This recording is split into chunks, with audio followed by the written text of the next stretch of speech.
life. And my professional life was all about innovation. I'm British, and you can probably still hear the trace of that accent. And my first job was working for a big consulting company in England. And in the early 80s, that meant closing plants in Northern England. So I couldn't understand why these huge firms that had been so successful were now having such a difficult time changing. And I went back to school. I did my PhD on that subject. I spent 20 years studying that subject. That's what I did. And it was fun and interesting, and I liked being a college professor. And then I saw Al Gore's movie, An Inconvenient Truth. Now, my brother was a freelance environmental journalist, and he'd been sort of sending me pieces about climate change, but I'd never really, like maybe there's something going on. But for some reason, when I saw Mr. Gore's movie, I was like, oh boy, I better do something. And my first thought was literally I should quit. I thought, I was oiling the wheels of corporate capitalism. That's what I was doing. I should stop, and I should go and be an activist and really make a difference and try and do something about this enormous problem. It's interesting. As I started to think, literally, I started talking to everyone I knew, like, what should I do? And it was people in NGOs, in the green groups, who said to me, no, you should stay where you are. That it's actually really important that business be part of this transformation. And so with a couple of fantastic colleagues, I launched the first course in business and sustainability at MIT. And then a few years after that, was recruited to the business school to help fund the Business and Environment Initiative. And I really came to believe, I don't know if I talked myself into it, but I still believe it, that business has a really important role to play in the shift we're moving through. It can't do it alone, but it really must step up and has a central role in this sort of great dance we're trying to dance. Start with, why reimagine capitalism? Why not just throw it out the window? So the answer to that is we need capitalism.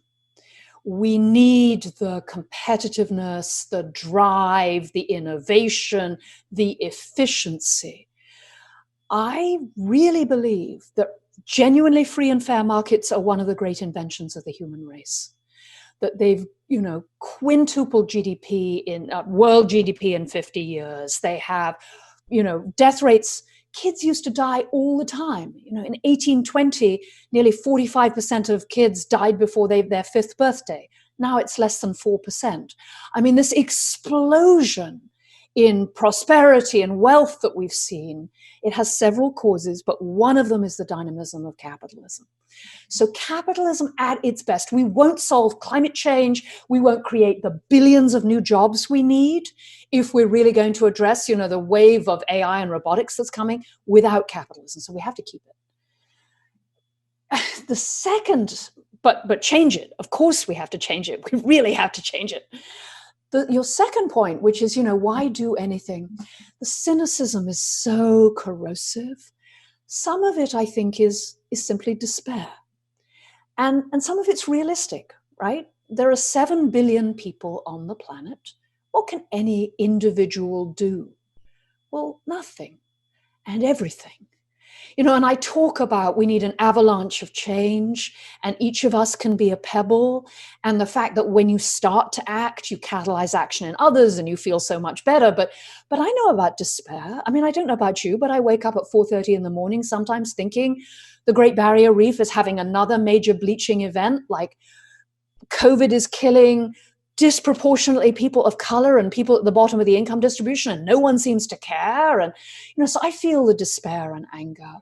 But the cynicism is part of a systematic devaluation of truth and a systematic devaluation of the power of collective action by, and I'm a business school professor at Harvard, and I'm going to say something that can sound kind of Marxist. Well, I am not a Marxist. I'm a huge capitalist. But by the people. What we know is that capitalism works best when it's in balance with democratically accountable, transparent, capable government. That strong societies rest on 3 foundations. Free and fair markets, absolutely. But you also need a democratically accountable, transparent, capable government to hold the market in check, to make sure that you can't maximize profits by dumping waste in the river and driving wages down below any conceivable, living wage. No, to give guardrails to capitalism.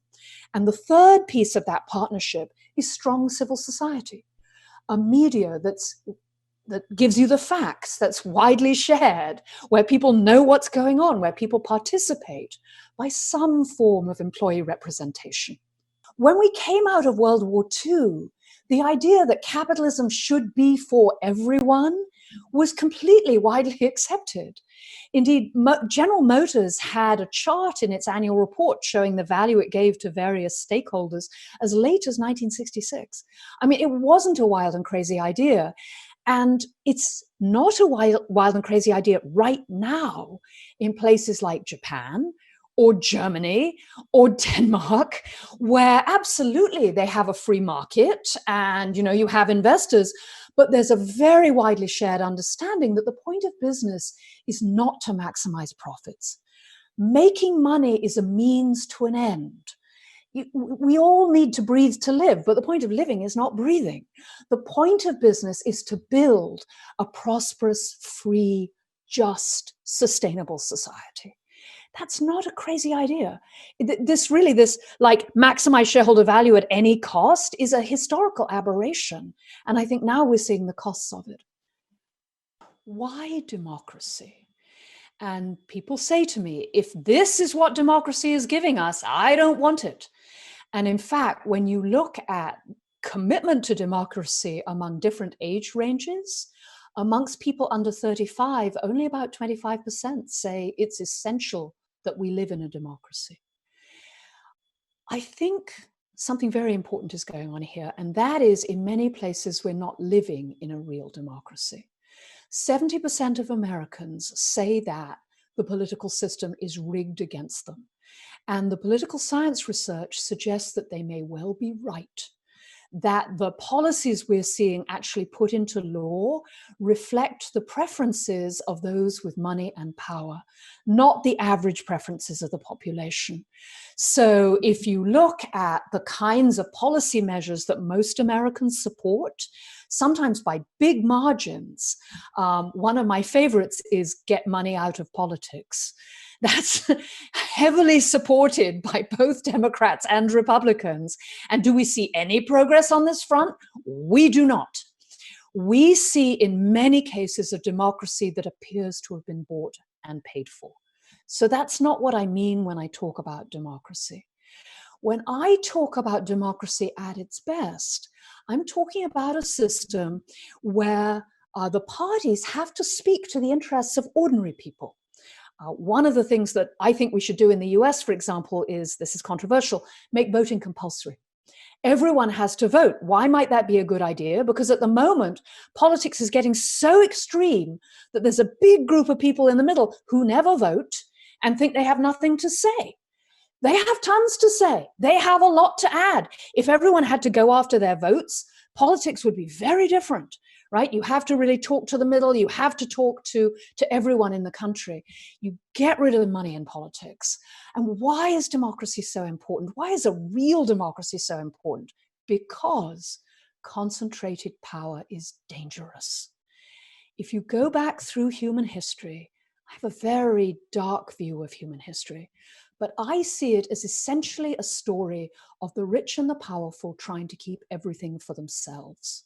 So you go back to ancient Egypt, and they really have everything for themselves, and all the money's going into building pyramids, and everybody else is basically eating turnips. You go back to medieval Europe. You have a few people in gorgeous castles and huge horses with big swords. What are they doing? They're riding around, taking the money from the people who are living on, almost nothing. That is almost the default state of human society. And so the political problem is, how do you balance the money and power? It's not that people with money and power are like evil. It's like what they do, right? They try to get more of it. And so what's the balancing? We've two balances that we found in history. One is unions and the other is democracy. Neither is perfect. always drawbacks, but compared to having only the people with money and power in charge, historically, it's been much more successful. The students in my classes, the entrepreneurs who send me emails every day, the CEOs of huge companies who say, you know, we have to find a different way. I'm working on it. How do I think about that? To me, it feels as if the world is alive with change, that the pandemic has caused and is causing so much suffering and so much distress. But one of the things it's doing is making us aware that we are an us, and that focusing on us and the long term and the health of all is absolutely critical. One of the things it's making us aware of is bad things can happen, that we can't just put our heads down and hope the world just keeps going as it was, because it's not going to. And so for me, I see hope everywhere.